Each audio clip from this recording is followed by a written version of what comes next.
enorme difusión en el uso del Internet ha traído consigo grandes beneficios en cuanto a la democratización de la información, por ejemplo. Como nunca en la historia tenemos acceso a casi todo lo que sucede o a casi todo lo que se escribe en el mundo, y eso incluye hechos verdaderos, pero también falsos. Hoy vamos a hablar de uno de los fenómenos más graves que están sucediendo, la difusión sin ningún control de rumores y teorías sobre hechos extraños y siniestros complots. Sus autores intentan hacernos creer que solo somos instrumentos de cierta gente que quiere dominar el mundo. El tema de hoy son las conspiraciones. ¿Cuáles son verdaderas y cuáles falsas? ¿Cómo podemos diferenciarlas? Ahora mismo vamos a comenzar con un primer reportaje en el que les enumeramos solo unas pocas de las más extrañas teorías que circulan por el mundo entero. Vivimos en un mundo plagado de siniestros personajes que manipulan nuestra mente. Se esconden en oscuros edificios o en ciudades bajo tierra. Conspiran para dominarnos, secuestran gente, causan terremotos y hasta tienen hombres de negro para matar a quienes lo descubren. En la mayoría de los casos, todos los gobiernos del mundo, los científicos y los periodistas están de acuerdo en esconder la verdad.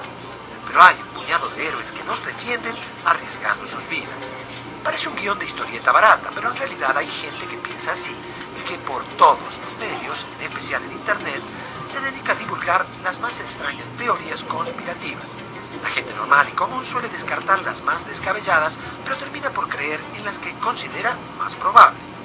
Si antes los conspiradores favoritos eran los masones o los judíos, presuntos enemigos de la fe cristiana, hoy los mayores enemigos de la humanidad son los gringos, que no vacilan en hacer las peores cosas imaginables para dominar el mundo. En ciertos casos, los creadores de estas teorías son los propios norteamericanos. En Estados Unidos, la gente es muy celosa de su libertad individual y vive asustada porque el gobierno se declara una dictadura. Un ejemplo es la teoría de que los atentados del 11 de septiembre fueron obra del propio Bush. Grupos ultraderechistas e izquierdistas coinciden en esta descabellada tesis, aunque los atentados en Londres y Madrid y las guerras de Afganistán e Irak demostraron la innegable existencia de Al-Qaeda. También se acusó a los gringos de causar el terremoto de Haití con un arma súper secreta para luego invadirlos. Lo dijo hasta el propio Hugo Chávez. Se basaban en una supuesta información de la Armada rusa que por supuesto jamás existió. Y el terremoto en Chile los dejó sin argumentos. También existen conspiraciones reales, como por ejemplo la invasión a Irak. Aprovechando los atentados de Al-Qaeda, el gobierno de Bush inventó que Saddam tenía ocultas armas de destrucción masiva que amenazaban al mundo. Sería una conspiración para acabar con otra supuesta conspiración. Pero el problema de las conspiraciones reales es que al ser tan grandes, siempre se termina por conocer la verdad.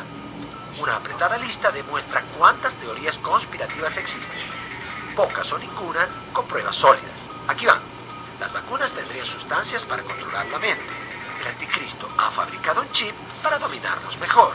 El virus del SIDA, la gripe aviar y la porcina fueron creados para liquidarnos o para hacer negocio. Los gobiernos y los extraterrestres ocultan los ovnis. El dinero es un invento para volvernos esclavos. Las farmacéuticas esconden la cura natural para el cáncer, las petroleras impiden el desarrollo de los carros eléctricos, existen máquinas para controlar el clima.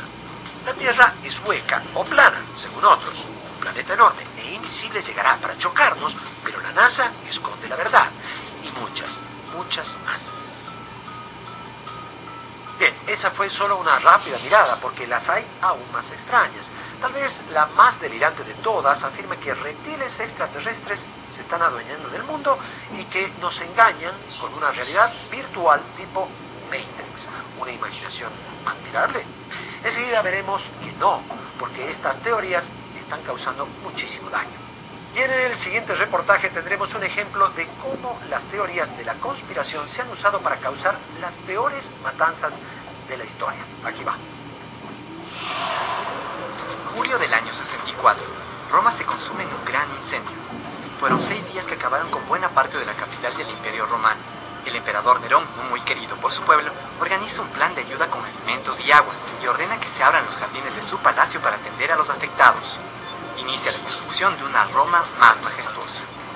Aunque al parecer solo había sido un accidente, mucha gente señalaba a Nerón como el responsable del incendio. El emperador entonces desvía la culpa hacia un pequeño grupo calificado como fanáticos religiosos, los cristianos. Los acusa de conspirar contra el imperio y desata una persecución. Decenas de ellos son torturados y muertos. Esta es tal vez la teoría conspirativa más famosa de la antigüedad, pero con el tiempo le siguieron otras. Por ejemplo, durante la Edad Media en España, serían los cristianos quienes acusarían falsamente de actos profanos a los judíos. Los reyes católicos terminaron expulsándolos de su territorio. Las acusaciones se fundamentaron en el odio de los cristianos pobres en contra de los judíos ricos que formaban parte de la nobleza. A principios del siglo XX, en Rusia gobernaban los zares. Una gran agitación reinaba entre la gente, cansada de guerras inútiles, la pobreza y las hambrunas. De repente apareció un libro llamado Los Protocolos de los Sabios de Sion, que probaba la existencia de una conspiración judía para controlar el mundo con ayuda del anticristo. Como resultado, la gente descargó su ira sobre ellos. Hubo unos 60.000 muertos. Hoy sabemos que ese texto lo escribió la policía secreta del zar para salvarle el cuello y unir a los rusos detrás de su líder. Pero esta teoría solo les sirvió por poco más de una década, cuando la Revolución Rusa terminó fusilando al zar y toda su descendencia. Con la excusa de ser los que mataron a Jesús, los judíos fueron perseguidos en muchas otras naciones cristianas. La Alemania nazi, por ejemplo. Hitler los acusaba de ser los causantes de la decadencia alemana. Los llamaba ratas, y según él, había un complot de los banqueros y los comunistas judíos para apropiarse de Alemania. Así logró unir a buena parte de la sociedad germana detrás de su ideología. Las consecuencias: 6 millones de judíos muertos en toda Europa y una guerra mundial que costó 20 millones de vidas más. A lo largo de la historia, otros muchos grupos han inventado teorías conspirativas para reclutar adeptos y ganar poder o dinero, responsabilizando a las minorías de los males que sufre una sociedad. No necesariamente estas construcciones han sido siempre victoriosas. En muchos casos, la construcción de adversarios siniestros es desmontada por el desarrollo de los acontecimientos sociales y políticas, pero eventualmente han servido para legitimar lógicas de persecución o de represión por parte de gobiernos autoritarios. Pero el poder le dura poco, porque más temprano que tarde, las mentiras terminan sucumbiendo ante la fuerza de la verdad.